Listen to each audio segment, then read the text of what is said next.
The fluorescent lights in the emergency room waiting area hummed with a defective, irregular buzz that sent a dull ache straight into my jaw. Molded plastic chairs, seemingly designed to punish the human spine, lined the scuffed linoleum floor in rigid rows. Industrial bleach and stale coffee hung heavy in the air, a harsh chemical combination that barely masked the underlying scent of panic common to these spaces.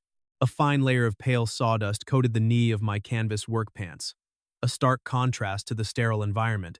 Elias, my youngest apprentice, was somewhere behind the heavy double doors getting 6 stitches in his forearm after a careless slip with a draw knife. The incident report had already been drafted in my head, categorized by time, tool, and error. Carelessness always carried consequences on a job site, and waiting in this brightly lit purgatory was mine. Checking my watch, the digital numbers read 11:42 p.m. The sliding glass doors at the main entrance parted with a sudden mechanical hiss, letting in a sharp gust of cold October wind that scattered a few loose pamphlets on a nearby table. A steady, rhythmic click of heels echoed across the lobby, drawing closer until the sound stopped entirely just a few feet from my steel-toed boots. Colten? My hand remained gripping the plastic back of the chair a beat too long. The hum of the overhead lights got noticeably louder in my ears, the frequency grating against my nerves, and it took a hard swallow of dry, conditioned air before any words would form. Pushing upward, the heavy canvas of my work jacket shifted heavily against my shoulders. It had been exactly 10 years. Margot Richardson stood there, framed by the harsh hospital lighting, a tailored charcoal blazer draped perfectly over a crisp silk blouse. Her dark hair pulled back into a severe, pristine knot that left no room for error. The last time our paths crossed, she was 28, wearing a faded university sweatshirt on a chilly autumn evening, quietly explaining that I was too young to understand how the world really worked. Now, she was 38, and the sheer authority radiating off her posture was absolute. A digital tablet rested against her chest like a modern shield. "Margot," I finally said. The greeting came out flat, a practiced neutrality betraying nothing of the sudden heavy drop in my stomach. Her gaze swept downward, taking in the scuffed leather of my boots, the worn elbows of my jacket, and the fresh sawdust clinging stubbornly to my collar. "I received an automated alert regarding a site injury.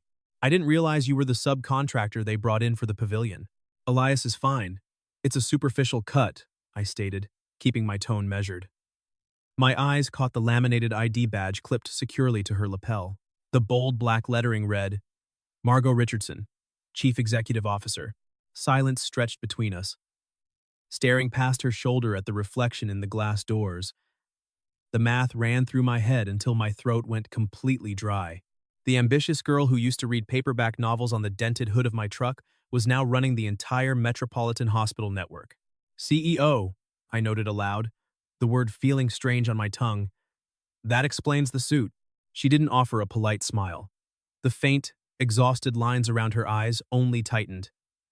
"We have a much larger problem than a minor crew injury, Colten. The city inspector just flagged the new holistic healing pavilion. He's threatening a full safety shutdown by the end of the week. Walking away would have been the easiest choice. My specific contract didn't cover massive structural rescue.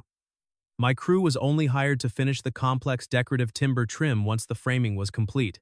But if my tools were packed up tonight, Elias's injured arm would be the smallest problem on this campus, and my entire team would lose a month's critical pay. Reaching down, my fingers closed around the brim of my hard hat. The physical transition from the sterile, climate-controlled hospital corridor to the open-air construction site hit like a blunt force. Night wind bit sharply at our faces, carrying the smell of turned earth and impending frost. Massive halogen floodlights carved the structural frame out of the surrounding darkness. White oak posts, as thick as my torso, stood vertically while heavy cross-trusses were stitched together above, resembling the skeleton of a wooden cathedral. It smelled of raw timber and wet sap. It should have been a regional masterpiece. To my trained eyes, looking at the unnatural, subtle deflection in the main ridgeline against the stars, it was a catastrophic collapse waiting to happen. Margot kept pace beside me, her narrow heels sinking slightly into the graded, packed dirt of the lot. "Inspector Vance left the official notice on my desk an hour ago," she said, her voice strictly modulated to hide any rising panic. "He cited severe structural code violations. He explicitly stated the roof could collapse under a heavy winter snow load." "Is he right?" "Yes," I answered without hesitation. Softening bad news served no practical purpose. The tenon joints on the primary crossbeams are undersized by at least a full inch. The previous framing crew used green, unseasoned wood. Over the last 2 months, it shrank. Now there's active play in the main load-bearing joints. Stopping abruptly, she turned to face me, the wind catching a loose strand of her dark hair. The board of directors is already looking for a convenient excuse to force me out.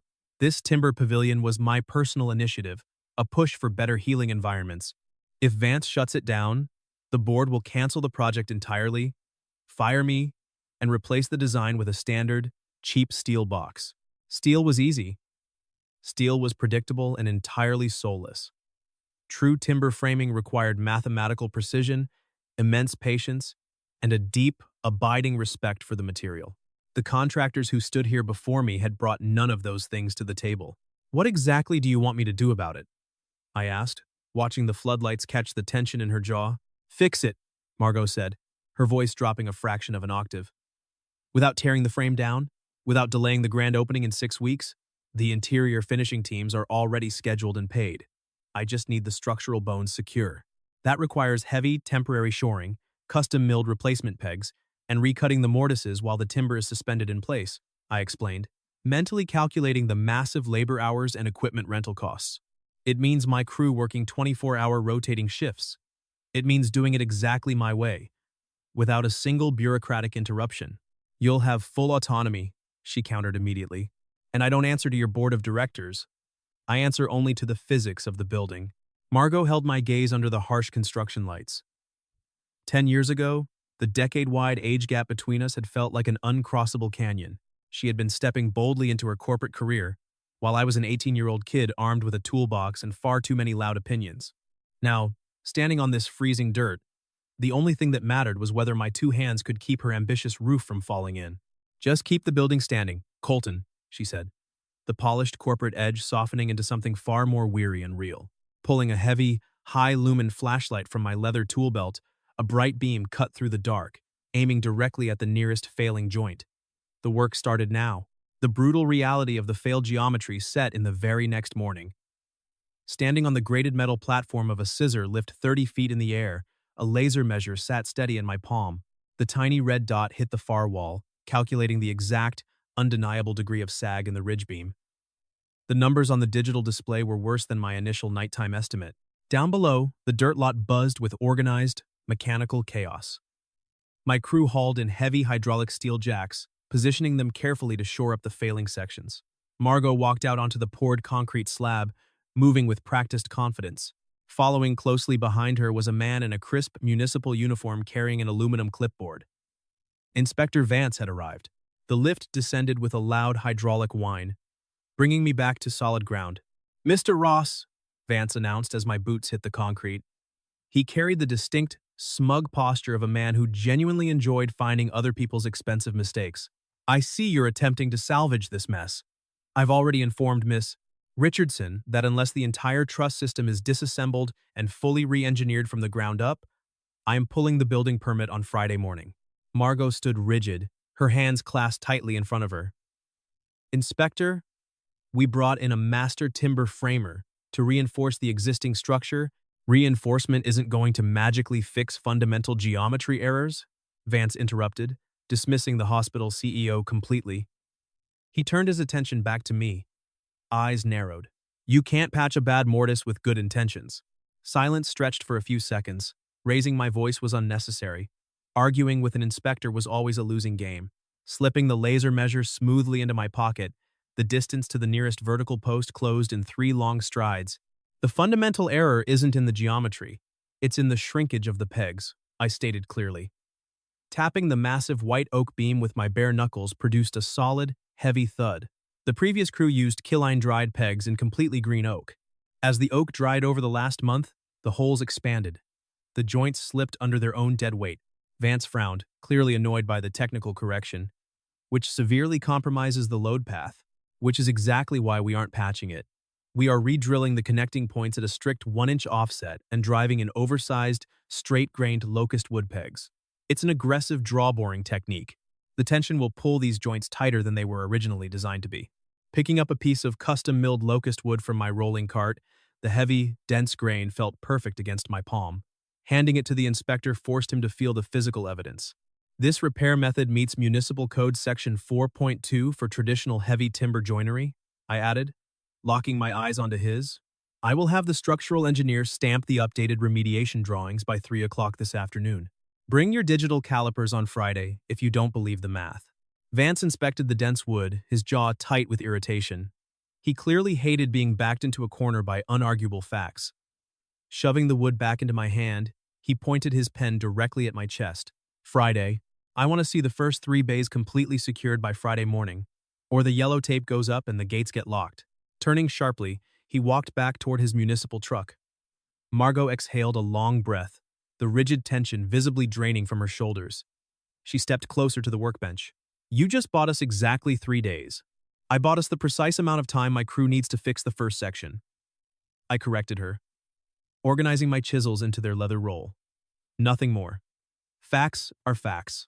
By Wednesday night, the temperature plummeted toward freezing.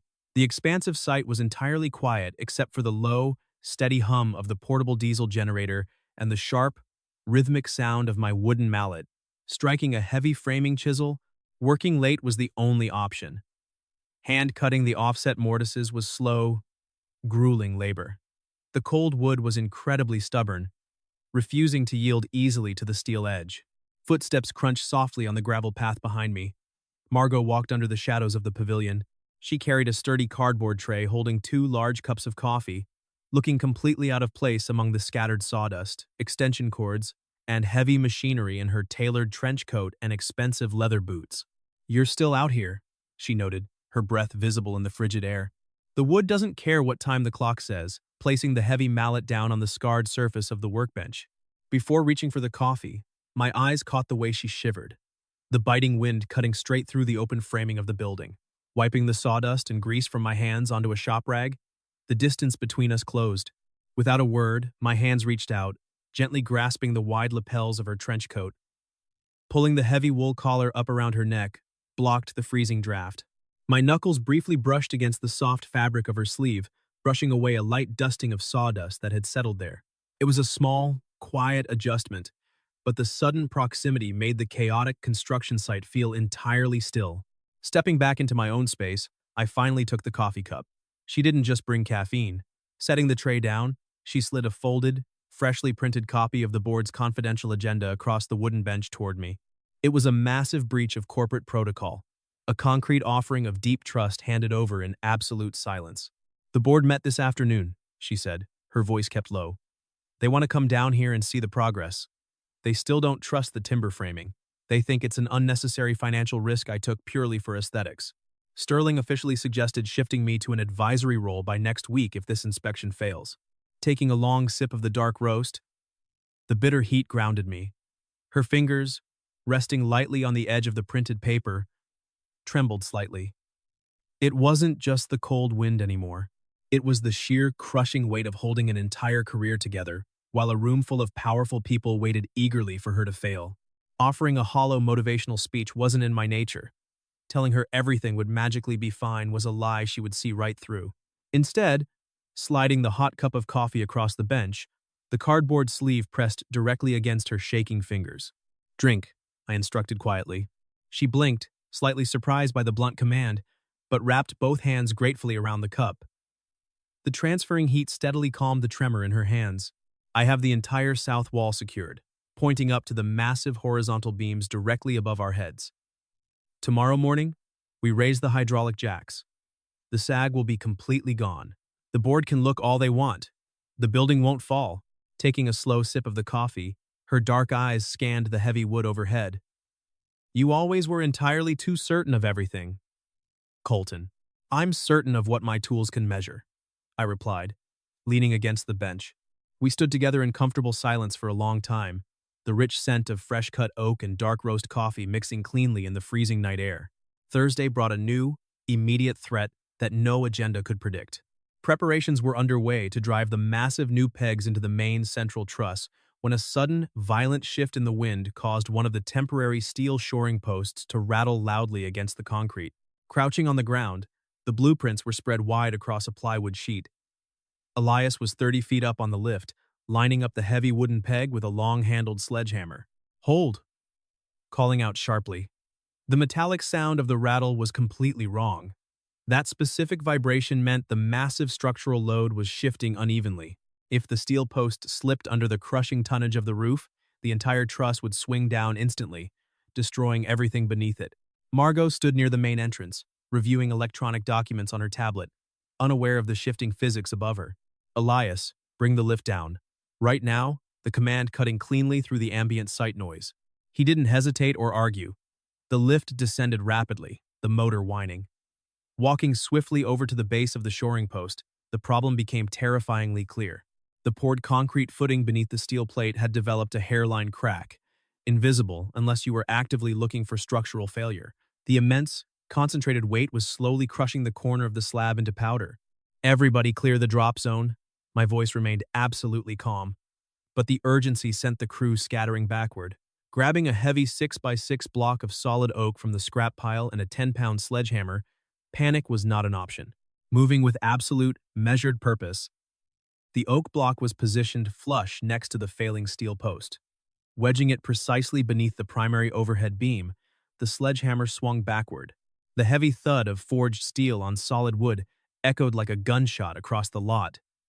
3 massive strikes. On the fourth, the oak block groaned under the sudden transfer of weight, taking the load completely. The steel post shuddered once and settled into silence. The hazard was neutralized seconds before it became a fatal catastrophe. Margot walked over quickly, her face a pale, bloodless sheet. What exactly just happened? The concrete footing failed under the temporary shore, leaning the heavy sledgehammer against the newly stabilized post. My breathing, steadying. It's safe now. We will rapport that specific pad tonight and reset the jack. She stared at the cracked concrete, her breathing shallow as she looked up at the tons of timber suspended above us. You caught that happening just by the sound? I caught it because I pay attention to every inch of my sight, wiping a bead of sweat from my temple despite the cold. My phone vibrated aggressively on the workbench, the lumber supplier calling about a delayed delivery. The glowing screen demanded attention. But looking at Margot, she was still staring at the fractured concrete, the gravity of the near miss settling heavily. Placing my phone face down on the wood, ignoring the call completely, she received my full, undivided attention. Margot, the building is secure. I am not going to let it fall. Looking up, she finally met my eyes. For the first time since we reconnected in that hospital waiting room, the impenetrable CEO mask slipped completely, leaving only the genuine, overwhelmed woman underneath visible. The midpoint of our impossibly tight timeline hit like a physical wall. Friday morning arrived with a flat, dull gray sky, the air thick and threatening rain. Calibrating the hydraulic jacks required intense focus when Vance's white municipal truck pulled aggressively onto the gravel lot. He wasn't alone this time. 3 members of the hospital board, including Sterling wrapped in a heavy cashmere overcoat, stepped out of their luxury vehicles. Margot moved immediately to intercept them at the perimeter fencing. Staying near the jacks, a careful watch was kept on the unfolding interaction. Vance pointed his silver clipboard accusingly at the roofline. Miss Richardson, my preliminary review of your engineering update is highly unsatisfactory. This draw-boring technique is an archaic risk. I am simply not comfortable signing off on this method for a commercial, high-capacity hospital structure. The certified engineer stamped the plans. Inspector, Margot argued, keeping her voice even, precise, and professional. Sterling stepped forward, adjusting his collar against the biting wind. Margot, we discussed this exact scenario. The risk profile is far too high for the donors. We are issuing an immediate stop work order today. If you cannot manage this site, we will officially shift you to that advisory role we discussed and bring in a real management firm to tear down this timber and switch to steel. Margot stiffened, holding her ground. A stop work order will delay the grand opening by 6 months. The primary donors will pull their funding entirely. Then you should have managed the contractors better from the start, Sterling said coldly. It was a direct, calculated, public execution of her authority in front of the inspector. Vance reached into his jacket, pulling out a thick roll of bright yellow stopwork tape. Wiping the thick black grease off my hands with a rough shop rag, the heavy, leather-bound binder containing the certified engineering reports and logistics was lifted from the bench. The distance to the group was covered in purposeful strides. Inspector, my voice carrying clearly over the rising wind, are you officially rejecting a structural remediation plan certified by an engineer licensed in this state based purely on your personal comfort? Or are you basing this on a specific, citable code violation? Vance glared, his authority challenged. I do not have to debate the building code with a carpenter, Ross. You do when the carpenter is holding the documentation proving this exact structure currently exceeds the municipal load requirements by 40%, opening the heavy binder and holding it out flat. A grease-stained finger pointed to the exact printed paragraph. Section 8. Paragraph 3. The tensile strength of locust wood pegs in a drawboard joint under extreme dynamic load. It's not archaic magic. It's undeniable math. Vance refused to look at the paper. Sterling frowned deeply, turning his attention to me. And who exactly are you? I'm the man currently keeping your very expensive roof up, looking the board member dead in the eye. If you issue a stop work order today without citing a specific, documented code failure, you open this hospital network to a massive delay claim. I have signed delivery receipts, an engineer-stamped remediation schedule, and a strict liability clause in my contract that turns arbitrary delays into severe financial penalties directly on your side of the table. Sterling looked quickly at Vance, his confident expression faltering at the mention of financial liability. Inspector, is there a code violation here or not? Vance shifted his weight uncomfortably, realizing he was losing the board's backing. Technically, the updated plan forces compliance, but the physical execution must be absolutely flawless. It will be. Closing the binder with a loud snap. Looking directly at Margot, the ball was passed back to her court. Tell them to let my men work. Margot squared her shoulders, her authority returning instantly. You heard the man, Richard. The engineering is legally sound. If you want to fire me, you will have to convene a formal board vote and put it on the public record. Otherwise, get off my active site. The board members exchanged sour, defeated looks, but they turned and walked back to their cars without another word of protest. Vance shoved the yellow tape back into his pocket and followed them out of the lot. By week 5, the weather turned violently against the project. A late autumn storm system moved in off the coast, bringing freezing rain and heavy, unpredictable wind shears. The exterior envelope of the massive pavilion wasn't completely sealed yet. If the freezing rain soaked into the freshly fitted wooden connections before the heavy roof decking was fully secured, the timber would warp unevenly and critically compromise weeks of meticulous work. Margot called at 8 o'clock in the evening. The sound of heavy rain hammering against the windshield of my parked truck was nearly deafening. Colten, the local weather alert just upgraded to a severe warning, she said. Her voice was strained over the crackling cellular connection. The board is demanding an emergency meeting tomorrow morning. They are going to argue that the exposed structure simply can't handle the weather.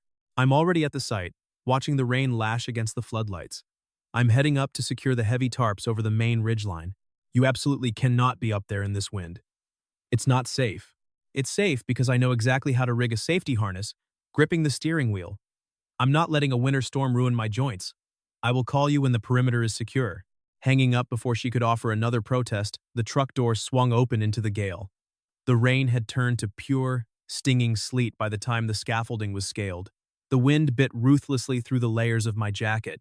3 grueling, exhausting hours were spent hauling heavy, waterlogged canvas tarps across the massive white oak beams, tying them down with heavy-duty ratchet straps. My hands were completely numb.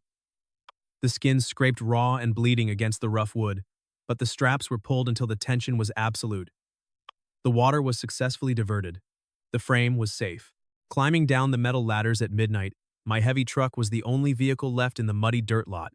As heavy tool bags were tossed into the truck bed, bright headlights washed over the gravel, cutting through the heavy rain. Margot's SUV pulled up directly behind me. Parking hastily, she got out, struggling with a large umbrella that immediately tried to turn inside out in the violent wind. Giving up the fight, she collapsed it, tossing it into the passenger seat, and walked rapidly over to where I stood. Her expensive coat soaked through with freezing rain in seconds. I explicitly told you I was handling it, wiping cold, dirty rainwater out of my eyes with the back of a bruised hand. I didn't drive out here in a storm to check your work, she snapped, the raw frustration breaking completely through her polished exterior. I came because you were up 30 feet in the air in a freezing downpour and She stopped abruptly, her jaw tight, water dripping from her dark hair. And what? Pressing the issue, securing the metal latch on the heavy toolbox with a loud click. And I needed to know, for absolute certain, that you were safely on the ground, she finished quietly, the words barely carrying over the sound of the rain. Looking at her standing in the mud, the untouchable corporate armor was washed away entirely. The overwhelming urge to reach out, to brush the wet, clinging hair away from her face and pull her out of the cold was a physical ache. Instead, my hands remained firmly planted on the cold metal edge of the truck bed, knuckles white with the effort. Restraint was the only tool I had left that made any logical sense in this environment. I'm on the ground, my voice dropping lower than the howling wind, offering the only comfort I could safely give. Go home, Margot. You have a board of directors to fight tomorrow. The morning of the final inspection arrived with clear, biting cold. The severe storm had finally passed, leaving the active site looking sharp, bright, and completely undisturbed. The heavy tarps were removed and folded. The massive, towering timber structure stood bare and beautiful in the morning sun. The raw oak joints were fitted so incredibly tightly that you couldn't slide a single piece of paper between the massive beams. Inspector Vance arrived at 8 a.m. sharp. He brought Sterling and 2 other senior board members in tow, expecting a failure. Margot stood near the main entrance, her posture perfect, refusing to show them the slight rigidity in her spine. Waiting for them to start demanding answers was a waste of time. Walking directly to the center of the pavilion, stopping exactly under the massive central king post truss, I waited for the group to approach. Inspector, calling out clearly. Bring your calipers. Vance walked over, his face grim and doubtful. Handing him the updated structural drawings, a finger pointed to the primary load-bearing joint directly above our heads. The absolute allowable tolerance for shrinkage in this specific joint was 1/8 of an inch, stating the fact clearly for the board members to hear. Measure the gap. Vance climbed the heavy-duty aluminum ladder my crew had set up for him. Pulling out a pair of highly calibrated digital calipers from his jacket, he inserted the metal prongs into the microscopic line where the 2 massive oak beams seamlessly met. He checked the digital reading. Frowning, he zeroed the tool out and checked it a second time. Climbing slowly down the ladder, he didn't look at me. He looked directly at Sterling. 0.02 inches, Vance reported, his voice filled with begrudging respect. It's more secure than a steel bracket. Walking over to the main vertical load-bearing post, my hand slapped the solid wood. My crew drove 240 oversized locust pegs. We successfully re-leveled the concrete footings. The structure is currently carrying the entire dead load of the roof framing, plus a calculated snow load factor of 60 pounds per square foot. It hasn't deflected a single millimeter. Handing Sterling a clipboard with the final, official sign-off sheet attached, our eyes locked. You demanded a safe building. You have one. Sterling looked down at the clipboard, then up at the towering, impossible oak structure above him. The sheer physical reality of the flawless craftsmanship was impossible to deny or litigate. He turned his head and looked at Margot. It seems your chosen subcontractor has delivered, Miss Richardson, Sterling said, his tone finally, officially conceding defeat. He certainly did, Margot replied. Her voice rang clear and unbothered in the cold morning air. Vance signed the inspection report with a quick scrawl.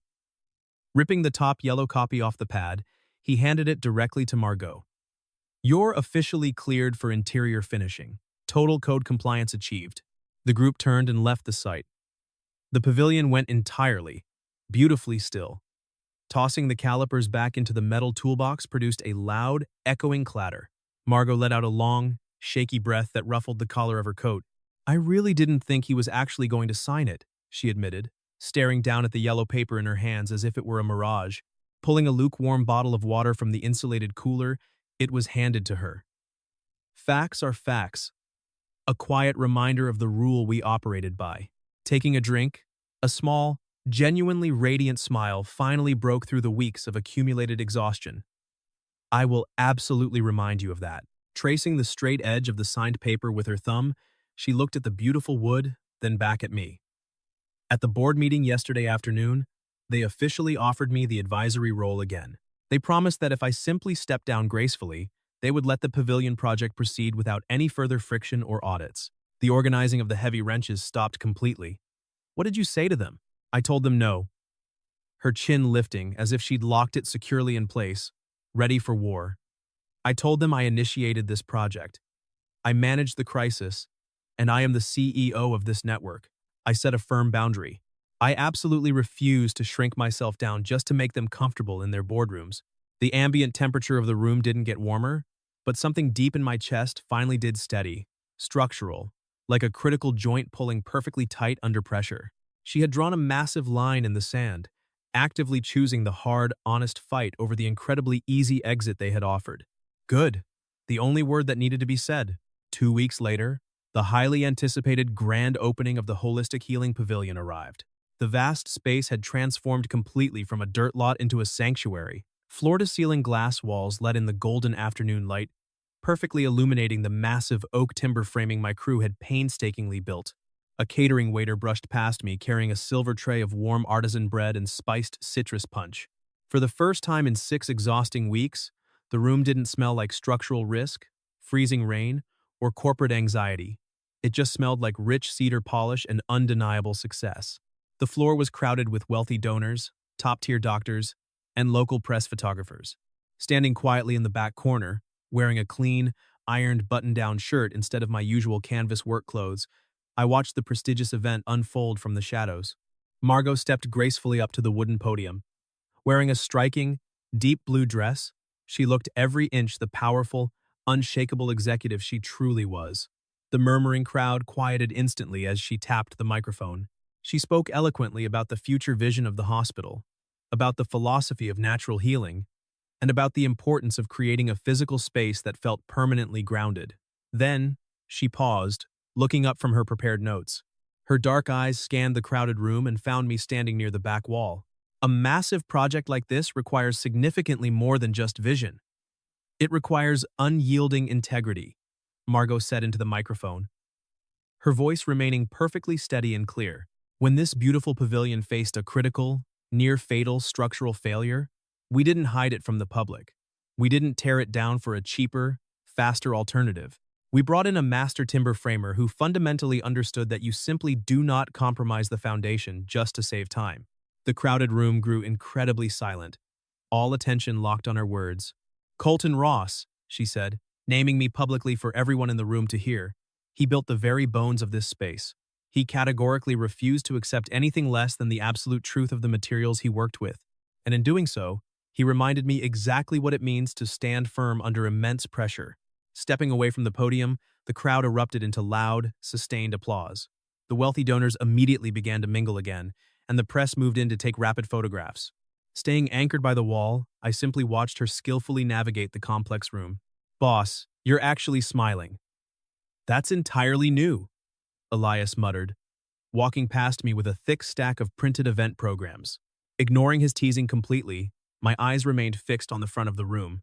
The crowd naturally parted as Margot walked directly toward the back wall. She didn't stop until she was standing exactly 2 feet away, completely ignoring the whispering board members who were watching her every move. "You clean up surprisingly well," she noted softly, her eyes taking in the crisp collar of my shirt. "The sawdust is just hiding deep in the cotton fibers," replying with a dry, familiar ease. Her smile reached her eyes. Reaching into her small evening clutch, she pulled out a small, heavy, custom-cut brass key. Holding it out, the metal caught the afternoon light. "What's that?" Looking down at her open palm. "It's the master key to the pavilion," she explained, her voice dropping to a register meant only for us. "The facility maintenance team has one. I have one. And I want you to have one. Because this building belongs to you just as much as it does to me." It wasn't just a physical key to a hospital wing. It was a completely open invitation into her life, a permanent fixture placed in her daily routine. It was an active choice, made publicly, directly under the bright, judging lights of her corporate domain. Hesitation vanished. Reaching out, the key was taken from her palm. My rough fingers intentionally brushed against hers, and this time, there was no pulling back. I'll keep it safe, closing my hand securely around the cool brass. Facts are facts. Looking around the expansive room, taking in the massive, unyielding oak timbers holding up the heavy roof, the pristine glass letting in the light, and the brilliant woman standing right in front of me, everything finally aligned. 10 years ago, the distance between us felt like an impossible, churning ocean. Today, we stood firmly together, on solid ground. The constant tightness that had gripped my ribs for a decade finally let go. I slipped the brass key into my pocket, grounding myself in the present. The structure was finally sound. The end. Closing thoughts. I stopped chasing fireworks. I started trusting measurements, plans kept, doors unlocked, and someone who shows up when the weather turns cold. Love looks like receipts, schedules, and choosing each other under bright lights anyway. Please like and subscribe so we can share more stories like this.